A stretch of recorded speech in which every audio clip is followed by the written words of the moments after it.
Presentamos ante usted nuestra evaluación final de historiografía del Perú, a cargo de Ángel Isabel Guillermo Rubiños, quien le habla, y Daniela Caterina Limay Rojas.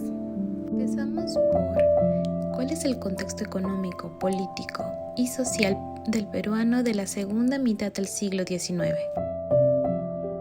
El protectorado gobernó Ramón Castilla, con el periodo más estable de la vida política peruana en el siglo XIX.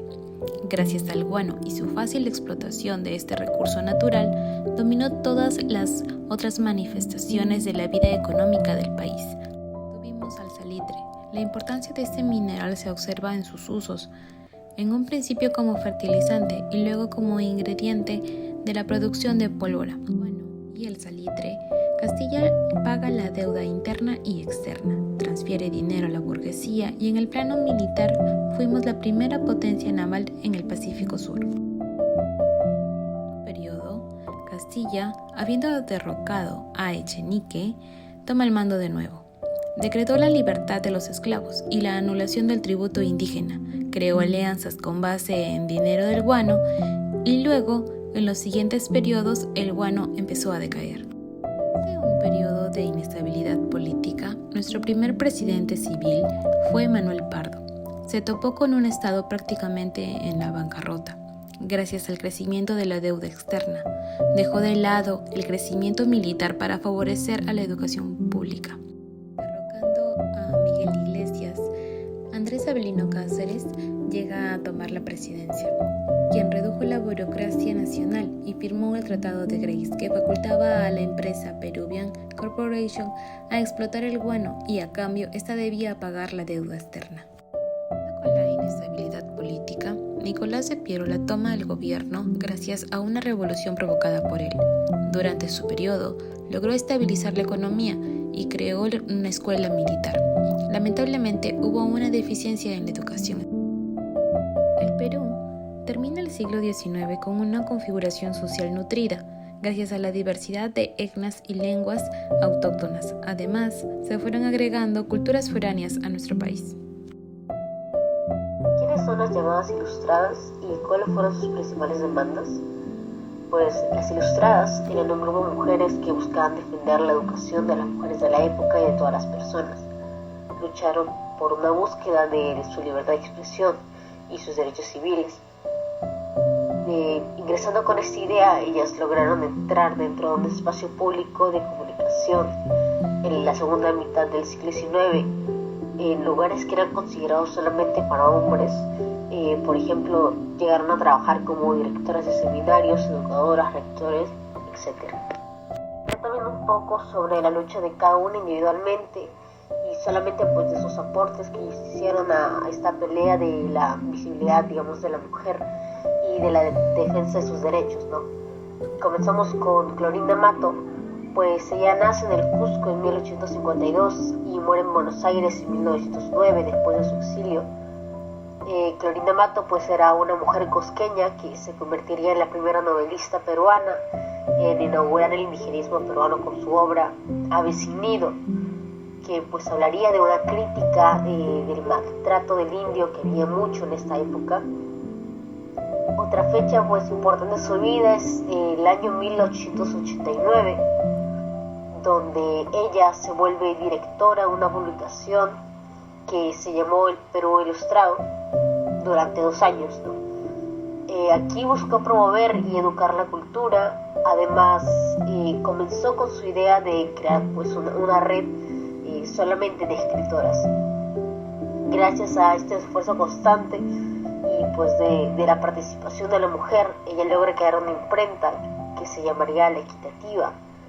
En esta imprenta pues solamente llegarían a trabajar mujeres y aquí se imprime un seminario basado, digamos, en las ideas de Cáceres también, que se llama Los Andes. También, como tenemos conocido, que Cáceres pues hablaba, defendía mucho la revalorización pues del indio, y Clorinda Mato pues seguía esta idea también por la preocupación que había sobre el maltrato del indio, que también habla, pues como se mencionó en su libro de Ave sin nido.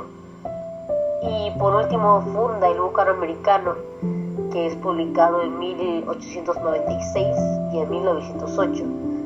Y aquí ella pues convoca a escritoras de diversos lugares a que sigan apoyando esta lucha y sigan continuando pues con la defensa del derecho de las mujeres. Seguimos hablando de las ilustradas con Mercedes Cabello. Ella nace en Moquegua de 1842 y fallece en Lima en 1909. Ella pertenecía a una familia acomodada dentro de su tierra natal, dentro de Moquegua, y ella sería pues la primera mujer que llegaría a publicar una novela dentro de nuestro país, en el Perú.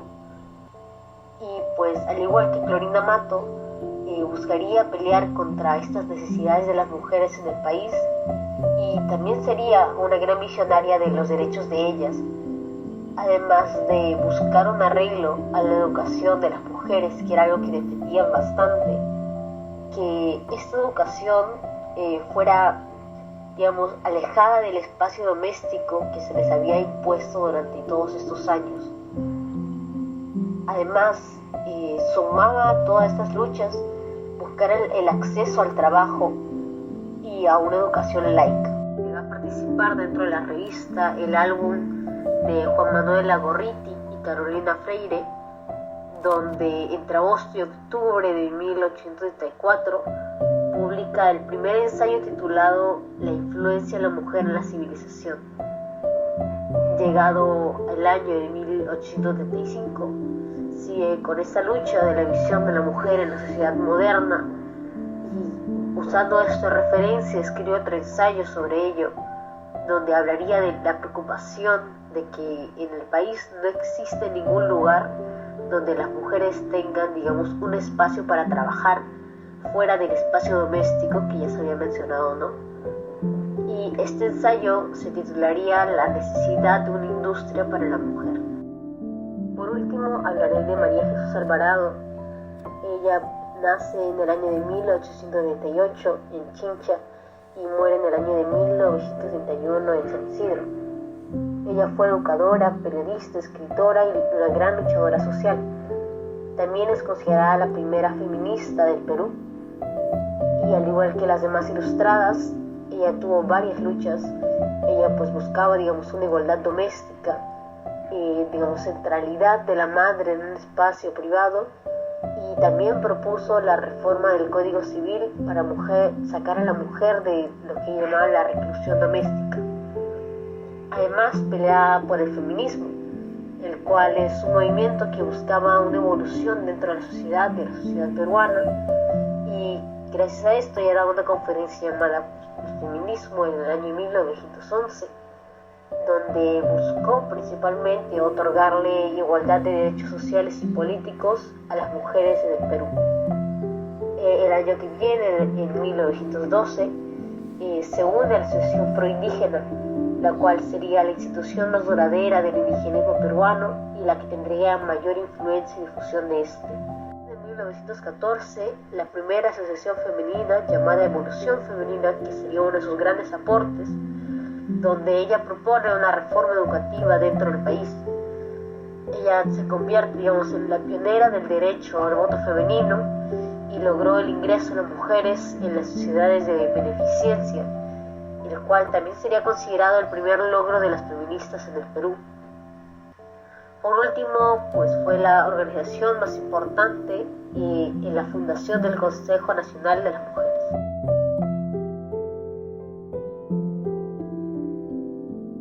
Gracias a esta primera generación de mujeres ilustradas en el Perú, hoy nosotras contamos con el derecho a la educación, al voto, además de muchos otros derivados de estos. Esto es todo lo que tenemos por informar.